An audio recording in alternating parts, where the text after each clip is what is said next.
Good morning. So I'd like to say a few words this morning about systems, particularly systems involving categorization, numbers, formulas that then have profiles, and whether it's the Enneagram, whether it's human design system, whether it's gene keys with its profile. What I wanted to say is that for me, there is a golden rule with such things. And that rule is the person first, the numbers second. It's really important. And I think it's a mistake that many people make. So you get a piece of paper or whether it's looking at someone's numerology, their astrology, whatever it is, you're looking at a system which then gives you a whole series of understandings about that person. But it's based on a mental view that is then being kind of deciphered through your brain and your heart and your intuition and all of that, your knowledge. And what that can do is that can set up an uncomfortable set of circumstances, because you then take the piece of paper and the numbers and your thoughts and your ideas and your opinions before you actually listen and look at the person. That there's a person in front of you. There's a live human being, and they have, that's what comes first. The person's heart, the person's body language, the person's presence, what's up in them that day, what pain they're holding, what their mood is, all of that. What they're wearing even. It's like everything about them is like they're here in front of you. That is the first view you're going to have of authentic view of anyone. So if you're working with such systems, my recommendation to you is put the piece of paper to the side, communicate with the person first, look in their eyes, smell them, listen to them, hear their tone, hear what they have to say, really listen, really absorb them. And when you can do that, then you're ready to look at the other thing. And you can look at that, and you can look for confirmations of what your intuition has told you in the other thing.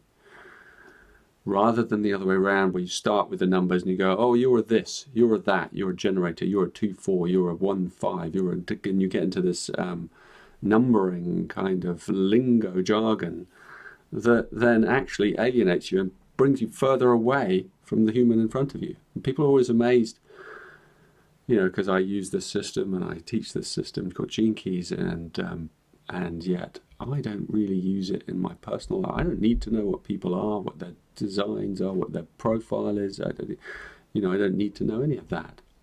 It's for me, and so I use my own, for myself, for my own journey and my cultivation.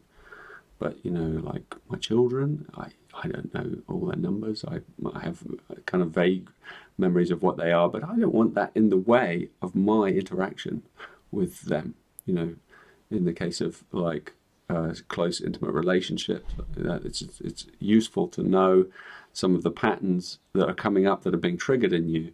And so obviously in those circumstances, it's really great. And it's good to know broad brushstrokes, particularly at the higher level. If you're looking at something that's like in the Gene Keys, for instance, we call them the cities and the gifts. You can look at those things, and it helps you, form a view of that person that's based on something very beneficial, very beautiful. So you really that can be helpful. But looking into the shadows of other people and the those difficult patterns, I caution all the time. I caution that the shadows are for you. They're for your journey. You don't worry about anyone else's shadows. You worry about your own. You figure out your own, and then whatever someone is bringing to you, look at that. Look at what's coming up in you. So these are delicate areas, but there's a golden rule: the person first, the numbers second. So in anything. Like if you're looking at a perfect relation, your idea of a perfect relationship between two people and two profiles or two charts, or you're looking at a perfect group in a business, don't look at the numbers first. Look and see who's in front of you. What are their skills? What are their feelings? Do they actually kind of relate? Do they like each other?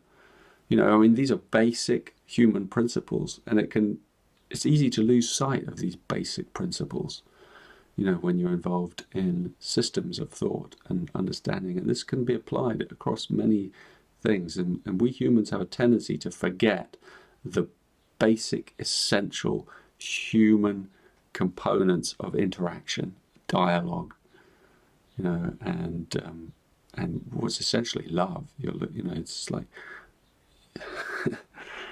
it's love. It's like, how is the love flowing through this person? Where might it be blocked? Where might it need a bit more listening to?